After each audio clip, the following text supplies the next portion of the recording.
नमस्कार, आप देख रहे हैं डीडी न्यूज का विशेष सांकेतिक भाषा समाचार। आपके साथ मैं हूं पराक्रम सिंह शेखावत और मेरे साथ हैं हमारी सांकेतिक भाषा के सहयोगी शरद मुदगल।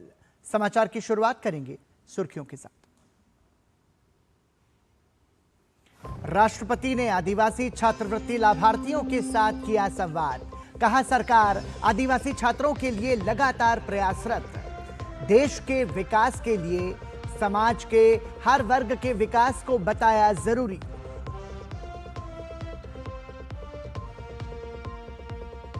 भारत दौरे पर दक्षिण अफ्रीका के उपराष्ट्रपति पॉल माशेटिले, उपराष्ट्रपति सीपी राधाकृष्णन से की मुलाकात। विदेश मंत्री डॉक्टर एस जयशंकर से मिले दक्षिण अफ्रीका के उपराष्ट्रपति। निवेश और एमएसएमई समेत अहम मुद्दों पर चर्चा।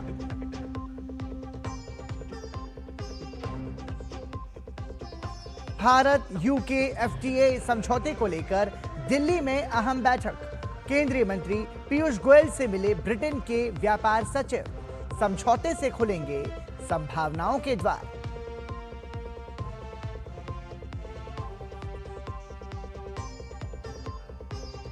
नेपाल के आरएसपी प्रतिनिधिमंडल का भाजपा मुख्यालय में हुआ भव्य स्वागत।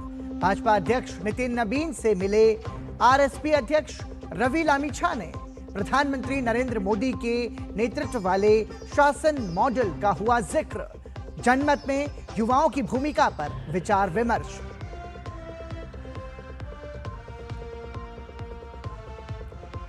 सुप्रीम कोर्ट को मिले 5 और जज। सीजेआई सूर्यकांत ने दिलाई नए न्यायाधीशों को पद और गोपनीयता की शपथ। शीर्ष अदालत में न्यायाधीशों की संख्या बढ़कर हुई 37।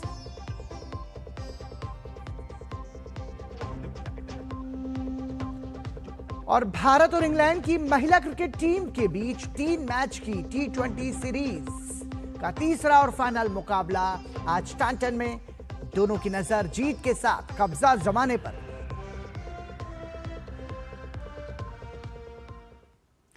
और सुर्खियों के बाद अब खबरों पर नजर विस्तार से।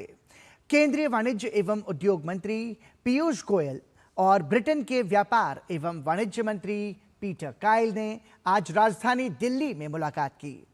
ये मुलाकात भारत ब्रिटेन व्यापक आर्थिक एवं व्यापार समझौते को कार्यान्वित करने की दिशा में महत्वपूर्ण मानी जा रही है।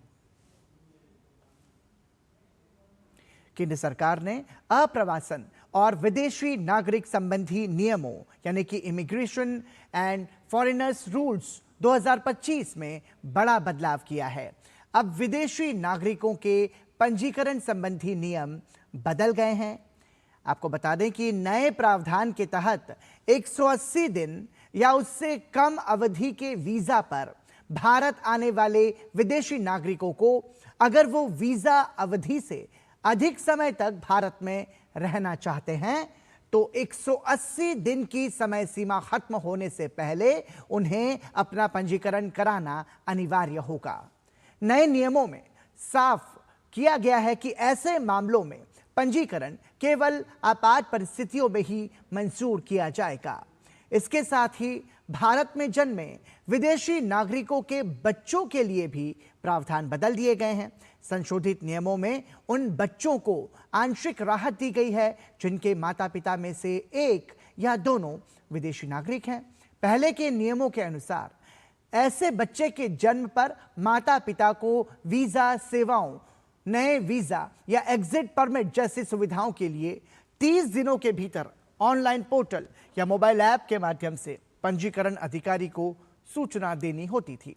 नई अधिसूचना के मुताबिक अगर माता पिता में से एक भारतीय नागरिक है और वो बच्चे की भारतीय नागरिकता बनाए रखना चाहते हैं तो ये प्रावधान लागू नहीं होगा। हालांकि अगर बच्चा बाद में भारत में रहते हुए किसी विदेशी देश की नागरिकता प्राप्त कर लेता है तो माता या पिता में से किसी एक को बच्चे द्वारा विदेशी नागरिकता हासिल करने के 30 दिनों के भीतर इसकी सूचना पंजीकरण अधिकारी को देनी होगी। राष्ट्रपति द्रौपदी मुर्मू ने आदिवासी छात्रवृत्ति लाभार्थियों के साथ संवाद किया। इस विशेष संवाद का उद्देश्य जनजातीय समुदाय के छात्रों के लिए अकादमिक उत्कृष्टता, नेतृत्व और नवाचार को प्रोत्साहित करना है। साथ ही समावेशी और परिवर्तनकारी जनजातीय सशक्तिकरण के प्रति सरकार की प्रतिबद्धता को मजबूत करना है। राष्ट्रपति ने कार्यक्रम में जनजातीय समुदाय के उत्थान पर जोर देते हुए कहा कि सरकार जनजातीय समुदाय को आगे बढ़ाने के लिए निरंतर प्रयास कर रही है, जिसने युवाओं के लिए संभावनाओं के नए द्वार खोल दिए हैं। भारत सरकार जनजातीय समुदाय के युवाओं को आगे बढ़ाने के लिए अनेक योजनाओं के माध्यम से निरंतर प्रयास कर रहे हैं। छात्रवृत्ति योजना केवल आर्थिक सहायता नहीं है, ये युवाओं के सपनों को पंख देने का माध्यम है। ये उन युवाओं के जीवन में नई संभावनाओं का द्वार खोलती है। राष्ट्रपति द्रौपदी मुर्मू ने शिक्षा के महत्व पर बल देते हुए कहा कि शिक्षा सशक्तिकरण का महत्वपूर्ण साधन है। शिक्षा से ही व्यक्ति आत्मनिर्भर बनता है। शिक्षा सशक्तिकरण का महत्वपूर्ण साधन है। शिक्षा ही वो शक्ति है जो व्यक्ति को आत्मनिर्भर, जागरूक और सक्षम बनाती है। मेरी जीवन यात्रा में भी शिक्षा का ही अहम योगदान है। इसीलिए मैं जो भी जनजातीय समाज के लोगों से मिलती हूँ, उन्हें शिक्षा के महत्व को समझाने का प्रयास करती हूँ। जर्मनी के थुरिंगिया राज्य के मंत्री राष्ट्रपति मारियो वोग्ट और उनके प्रतिनिधिमंडल ने आज विदेश मंत्री डॉक्टर एस जयशंकर के साथ मुलाकात की। इस दौरान दोनों पक्षों ने दोनों देशों के बीच संबंधों को मजबूत बनाने, व्यापार और प्रौद्योगिकी साझेदारी को गहरा करने पर चर्चा की।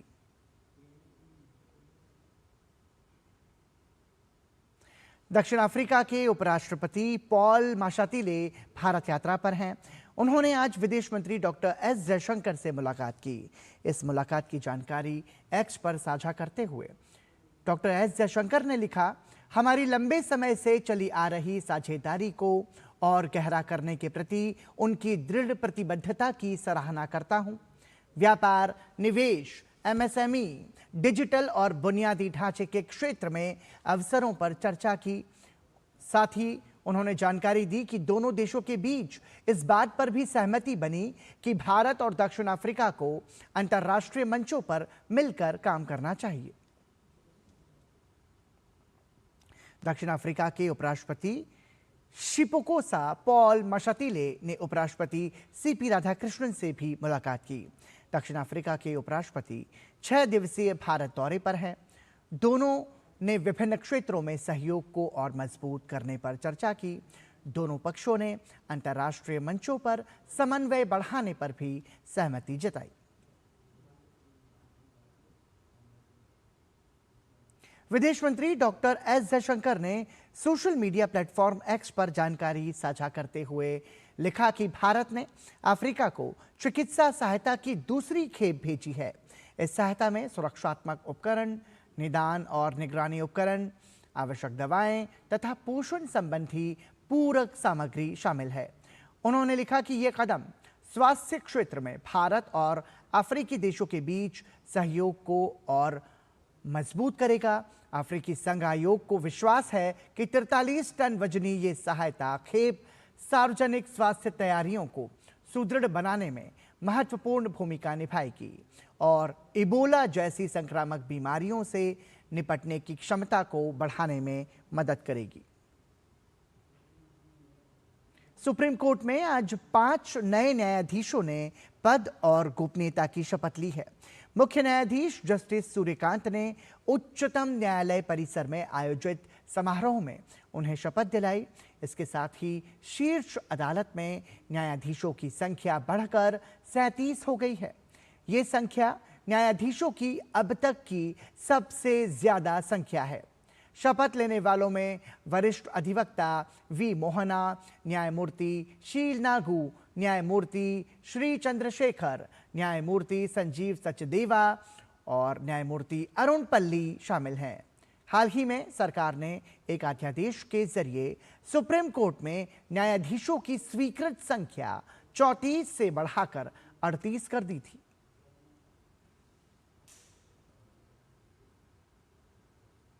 दिल्ली स्थित भारतीय जनता पार्टी के मुख्यालय में नेपाल की सत्तारूढ़ राष्ट्रीय स्वतंत्र पार्टी के अध्यक्ष रवि लामिछाने का भव्य स्वागत किया गया।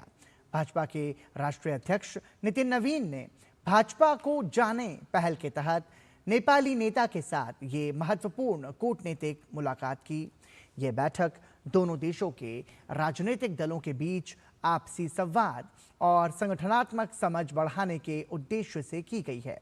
बैठक के दौरान भाजपा अध्यक्ष नितिन नवीन ने भाजपा की वैचारिक यात्रा, संगठनात्मक ढांचे और जन केंद्रित राजनीतिक कार्यशैली की विस्तृत जानकारी साझा की। उन्होंने बताया कि भाजपा का संगठन राष्ट्रीय स्तर से लेकर बूथ स्तर तक किस प्रकार कार्य करता है और पार्टी कार्यकर्ताओं की भूमिका जनता से निरंतर संपर्क बनाए रखने में कितनी महत्वपूर्ण है। भाजपा अध्यक्ष नितिन नवीन ने प्रधानमंत्री नरेंद्र मोदी के नेतृत्व में सरकार के विकास उन्मुख शासन मॉडल का भी उल्लेख किया। नितिन नवीन ने कहा कि विकास, सेवा, सुशासन और कल्याणकारी योजनाओं का प्रभावी क्रियान्वयन भाजपा की शासन व्यवस्था और जनसंपर्क रणनीति के प्रमुख स्तंभ रहे हैं। बैठक के दौरान दोनों पक्षों के बीच राजनीति में जनरेशन Z यानी कि जेन जी की बढ़ती भूमिका पर भी चर्चा हुई। नेताओं ने लोकतांत्रिक भागीदारी, जनमत निर्माण और भविष्य के नेतृत्व को आकार देने में युवाओं की महत्वपूर्ण भूमिका पर विचार विमर्श किया। नेपाल का यह विशेष प्रतिनिधिमंडल रवि लामिछाने के नेतृत्व में 1 जून से भारत के 5 दिवसीय दौरे पर है। नई दिल्ली के इंडिया इंटरनेशनल सेंटर और साहित्य अकादमी ने मिलकर 2 दिन का राष्ट्रीय सम्मेलन लेखक विहीन क्षितिज, AI, सृजनशीलता और उभरता रचनात्मक वातावरण आयोजित किया। सम्मेलन का उद्घाटन केंद्रीय संस्कृति और पर्यटन मंत्री गजेंद्र सिंह शेखावत ने किया।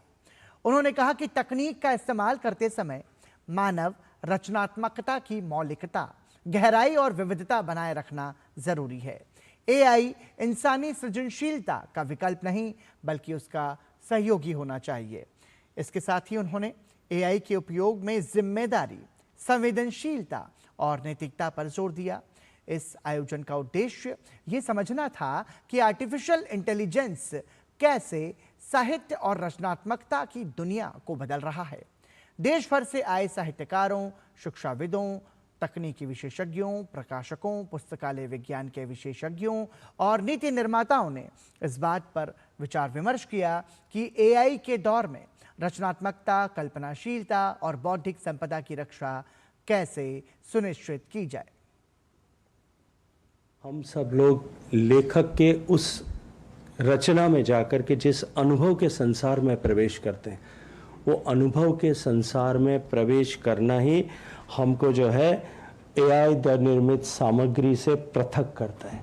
और इसलिए चुनौती अवश्य है, लेकिन निश्चित रूप से मैं ये कहना चाहता हूँ कि AI को भाव दृष्टि के साथ में देखने की आवश्यकता नहीं है।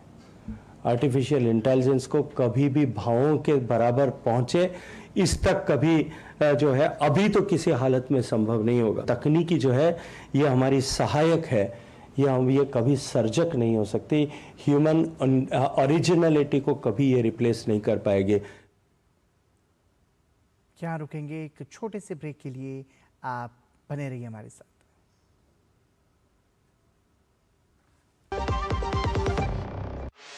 गंभीर हार्ट अटैक के बाद रीवा के जिला अस्पताल में भर्ती मऊगंज के गोविंद लाल तिवारी को इलाज के लिए एयर एम्बुलेंस से भोपाल भेजा गया। वहीं संदीप सिंह को किडनी फेलियर और सांस की तकलीफ से बचाने के लिए सिंगरौली से भोपाल भेजा गया। ये सब कुछ संभव हो पाया प्रधानमंत्री श्री नरेंद्र मोदी के मार्गदर्शन और मुख्यमंत्री डॉक्टर मोहन यादव के कुशल नेतृत्व में मध्य प्रदेश में संचालित PM श्री एयर एम्बुलेंस सेवा से, जो रोगियों के लिए वरदान बन गई है। मई 2024 से प्रारंभ हुई इस सेवा से 140 से अधिक लोग हुए लाभान्वित। आयुष्मान कार्ड धारकों को एयरलिफ्ट से लेकर प्रदेश के अंदर और बाहर सभी आयुष्मान मान्यता प्राप्त अस्पतालों में मुफ्त इलाज की सुविधा। गैर आयुष्मान श्रेणी के मरीजों का प्रदेश के अंदर सशुल्क एयरलिफ्ट और शासकीय अस्पतालों में इलाज। सड़क हादसे, औद्योगिक दुर्घटना या प्राकृतिक आपदाओं के घायलों के लिए भी मुफ्त एयर एम्बुलेंस की सुविधा। मध्य प्रदेश सरकार के द्वारा घोषित गरीब से गरीब आदमी की जान बचाने के लिए एयर एम्बुलेंस की सुविधा की जो सौगात दी गई है वो एक बार फिर हमारे लिए लाभकारी सिद्ध हुई है। कई सारे लोगों की हमने इस तरह से जान भी बचाई है और मदद भी की है। हमारी सरकार गरीब से गरीब आदमी के जीवन में ये मदद करने के लिए तत्पर है। माननीय मुख्यमंत्री मोहन यादव जी का बहुत बहुत धन्यवाद करते हैं। इस योजना को चला करके गरीबों के लिए एक वरदान सिद्ध साबित किए हैं। पीएम श्री एयर एम्बुलेंस में प्रशिक्षित डॉक्टर और पैरामेडिकल स्टाफ की व्यवस्था।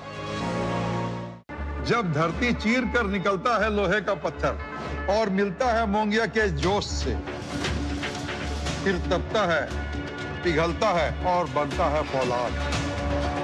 अब होता है सरिया सारी खूबियों के साथ। मोंगिया स्टील, मजबूत देश का मजबूत सरिया।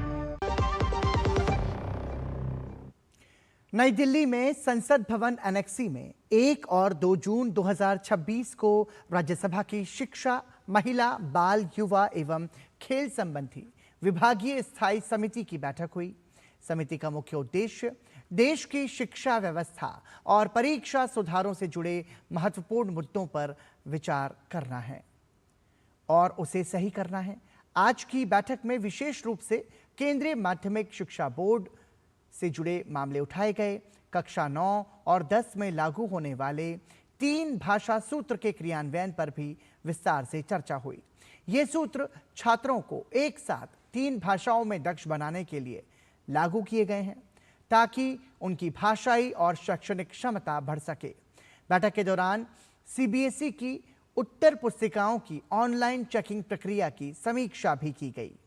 इसी सिलसिले में समिति ने 17 वर्षीय छात्र सार्थक सिद्धांत को बुलाया ताकि वो अपने अनुभव और सुझाव साझा कर सके। समिति ये समझने की कोशिश कर रही है कि ऑनलाइन मूल्यांकन प्रक्रिया छात्रों और शिक्षकों के लिए कितनी पारदर्शी और विश्वसनीय है।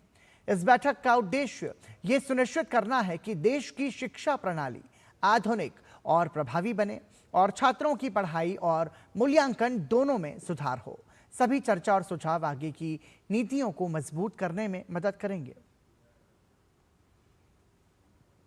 वेनेजुएला की अंतरिम राष्ट्रपति डेल्सी रोड्रिग्स 3 से 7 जून 2026 तक भारत के आधिकारिक दौरे पर रहेंगी। विदेश मंत्रालय के प्रवक्ता रणधीर जायसवाल ने इस यात्रा की जानकारी देते हुए बताया कि इस दौरान वो प्रधानमंत्री नरेंद्र मोदी और अन्य वरिष्ठ भारतीय नेताओं के साथ द्विपक्षीय बैठक करेंगी। इस दौरे के मुख्य उद्देश्य भारत के साथ ऊर्जा क्षेत्र में सहयोग बढ़ाना है। अंतरिम राष्ट्रपति डेल्सी रोड्रिग्स के साथ विदेश, अर्थव्यवस्था और वित्त, विज्ञान और प्रौद्योगिकी, संचार और परिवहन मंत्री भी भारत का दौरा करेंगे और उनके इस भारत दौरे से जुड़े During the visit, Acting President Rodriguez will hold bilateral discussions with Prime Minister. The discussions will involve the full spectrum of India-Venezuela relations and explore avenues for further cooperation in the areas of energy, trade, investment, pharmaceuticals, healthcare, transportation, and renewable energy. As part of the program, they will be visiting several sites. India, as you know, India is an important partner of Venezuela in the areas of energy and investment. Indian public sector undertakings have made significant investment in Venezuela in the energy sector, and they are keen to explore more opportunities to further enhance their presence. विश्व पर्यावरण दिवस के अवसर पर नई दिल्ली स्थित इंदिरा गांधी राष्ट्रीय कला केंद्र और Himalayan environmental studies and conservation organisation HESCO के संयुक्त तत्वावधान में एक विशेष गोलमेज सम्मेलन का आयोजन किया गया। जलवायु परिवर्तन और पर्यावरण संरक्षण जैसे महत्वपूर्ण मुद्दों पर केंद्रित इस सम्मेलन में विशेषज्ञों ने टिकाऊ विकास और उपभोक्ता जागरूकता को बढ़ावा देने के उपायों पर चर्चा की। सम्मेलन में पर्यावरण विशेषज्ञों, विधि विशेषज्ञों, समाज शास्त्रियों, सामुदायिक नेताओं और विभिन्न क्षेत्रों के प्रतिनिधियों ने भाग लिया। सम्मेलन में खाद्य पदार्थों, सौंदर्य प्रसाधनों और कृषि उत्पादों सहित सभी व्यावसायिक उत्पादों पर उनके कार्बन फुटप्रिंट यानी उत्पादन और उपयोग के दौरान पर्यावरण पर पड़ने वाले प्रभाव की जानकारी अनिवार्य रूप से प्रदर्शित करने पर बल दिया गया। जैसे हमारे जो प्रोसेस फूड पैकेट्स हैं उस पर एक्सपायरी डेट लिखते हैं या उस पर हम कैलोरी काउंट लिखते हैं, क्या इस पर ऐसा भी लिखा जाए कि इससे हम लोग कितना कार्बन का उत्सर्जन कर रहे हैं, इसमें कार्बन फुटप्रिंट का काउंट क्या है? अगर वैसा लिखेंगे तो शायद उसमें भी जागृति आएगी, चेतना आएगी। जब कार्बन फुटप्रिंट आ जाएगा तो लोग अपने कार्बन प्रोडक्ट को कार्बन फुटप्रिंट देख के खाएं तो फिर बहुत बड़ा बदलाव आएगा और हर एक व्यक्ति इस कार्बन एमिशन में अपना कंट्रीब्यूट करेगा, उसको कम करके। उत्तर प्रदेश के मुख्यमंत्री योगी आदित्यनाथ ने कुशीनगर में 424 करोड़ से अधिक की लागत वाली 278 परियोजनाओं का लोकार्पण और शिलान्यास किया। अपने संबोधन में मुख्यमंत्री योगी ने कहा कि क्षेत्र के विधायक और सांसद लोगों का काम पूरा करते हैं, जिससे दशकों से पीछे रहे इलाकों का विकास संभव हो पाया है। आपकी जो डिमांड होती है उसको यहां पर जमीनी धरातल पर उतारने का काम विधायक जी और सांसद जी मिलकर के करते हैं। आपकी जो मांग होती है फाजिल नगर के विधायक जी उसको पूरा करते हैं, सांसद जी के साथ मिलकर के इसको पूरा करते हैं। और अब हम लोग इसका नामकरण का भी प्रस्ताव हमने कर दिया है। अब उसका नाम फाजिल नहीं होगा बल्कि पावागढ़ के रूप में हम इसको एक नई मान्यता देने जा रहे हैं। भगवान महावीर से नाम होगा। बीते दिनों गाजियाबाद के खोड़ा क्षेत्र में बकरीद के दिन हुई हत्या की वारदात के बाद पुलिस और प्रशासन ने अपराधियों और अवैध गतिविधियों के खिलाफ सख्त अभियान शुरू कर दिया है।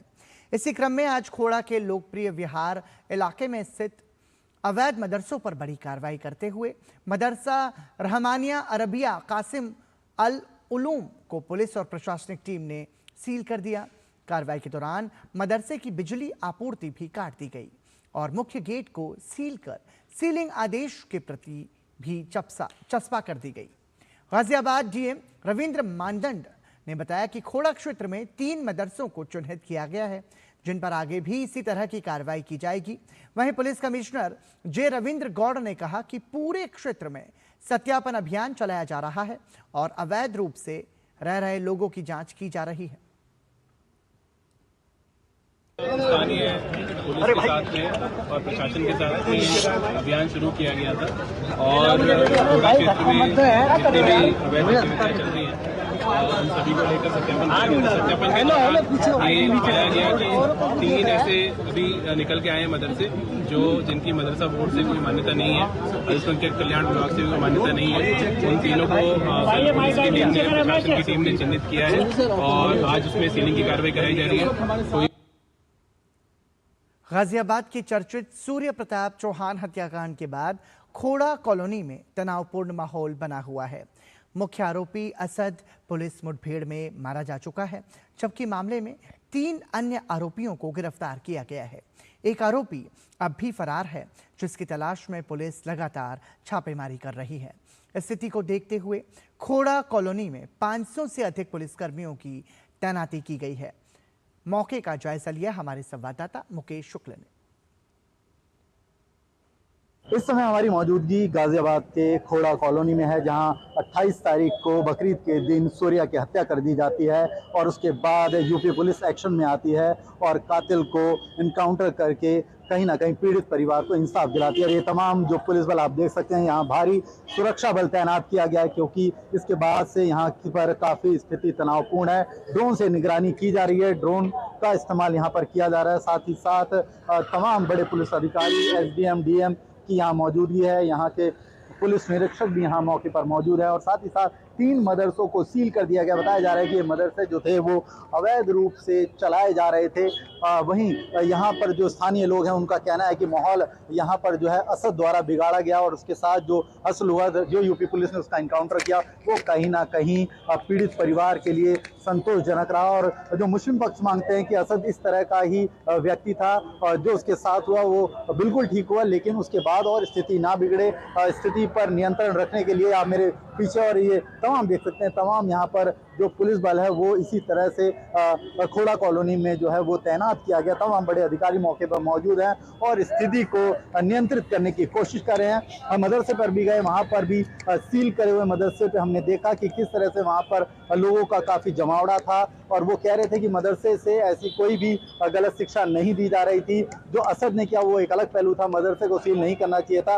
बहरहाल ये पक्ष जो है वो सरकार कैसे देखती है वो बात की बात है, लेकिन अभी जो स्थिति है उस पर काबू पाने के लिए यूपी पुलिस यहाँ पर मौजूद है। कैमरा नवीन के साथ में मुकेश शुक्ला, डीडी न्यूज़, गाजियाबाद, खोड़ा। यहाँ रुकेंगे एक छोटे से ब्रेक के लिए, आप देखते रहिए डीडी न्यूज़। जब धरती चीर कर निकलता है लोहे का पत्थर और मिलता है मोंगिया के जोश से, फिर तपता है, पिघलता है और बनता है फौलाद। अब होता है सरिया सारी खूबियों के साथ। मोंगिया स्टील, मजबूत देश का मजबूत सरिया। पश्चिम बंगाल की राजनीति में तृणमूल कांग्रेस के भीतर घमासान तेज होता दिखाई दे रहा है। पार्टी ने जब से अपने 2 विधायकों ऋतप्रत बनर्जी और संदीपन साहा को निष्कासित किया है, तब से टीएमसी के भीतर अंदरूनी कलह बढ़ती जा रही है। टीएमसी के निलंबित नेता रिजू दत्ता ने पार्टी नेतृत्व और अभिषेक बनर्जी पर सवाल उठाते हुए दावा किया है कि दोनों विधायकों ने विधानसभा स्पीकर को पत्र लिखकर अपने हस्ताक्षरों की जालसाजी होने की बात कही थी, जिसके बाद उन्हें पार्टी से बाहर का रास्ता दिखा दिया गया। रिजू दत्ता ने यह भी आरोप लगाया कि भाजपा को धन्यवाद देने की वजह से उन्हें भी निष्कासित किया गया था। ऋतव्रत बंदोपाध्याय और संदीपन साहा ने चिट्ठी लिखा था स्पीकर को कि उनका साइन फॉर्ज किया है, साइन फॉर्जरी हुआ है, और ये सुनने के बाद तृणमूल कांग्रेस ने इन 2 विधायकों को एक्सपेल कर दिया। जिन जिन लोगों को अभिषेक बनर्जी हाथ पकड़ के इस पार्टी में लेके आए, ये सब ने पार्टी का पीछे छुरा घोपा है, अभिषेक बनर्जी के पीछे छुरा घोपा है। और तृणमूल कांग्रेस के नेत्री ममता बनर्जी जी को भी एक जिम्मेदारी लेनी पड़ेगी कि 2 चीजें वो समझ नहीं पाए। प्रभु राम ने जब रावण का वध किया था तब एक विभीषण था। ममता बनर्जी जैसे इतने बड़े पॉलिटिशियन, उनके पार्टी में 50 विभीषण है, उनको पता नहीं चला। और मैंने बीजेपी को धन्यवाद बोला था, इसलिए मुझे सस्पेंड कर दो। आज तो आई स्टैंड विंडिकेटेड। और इसी के साथ ही डीडी न्यूज़ के विशेष सांकेतिक भाषा समाचार में अभी के लिए इतना ही। हमें और हमारी पूरी टीम को दीजिए अनुमति। नमस्कार।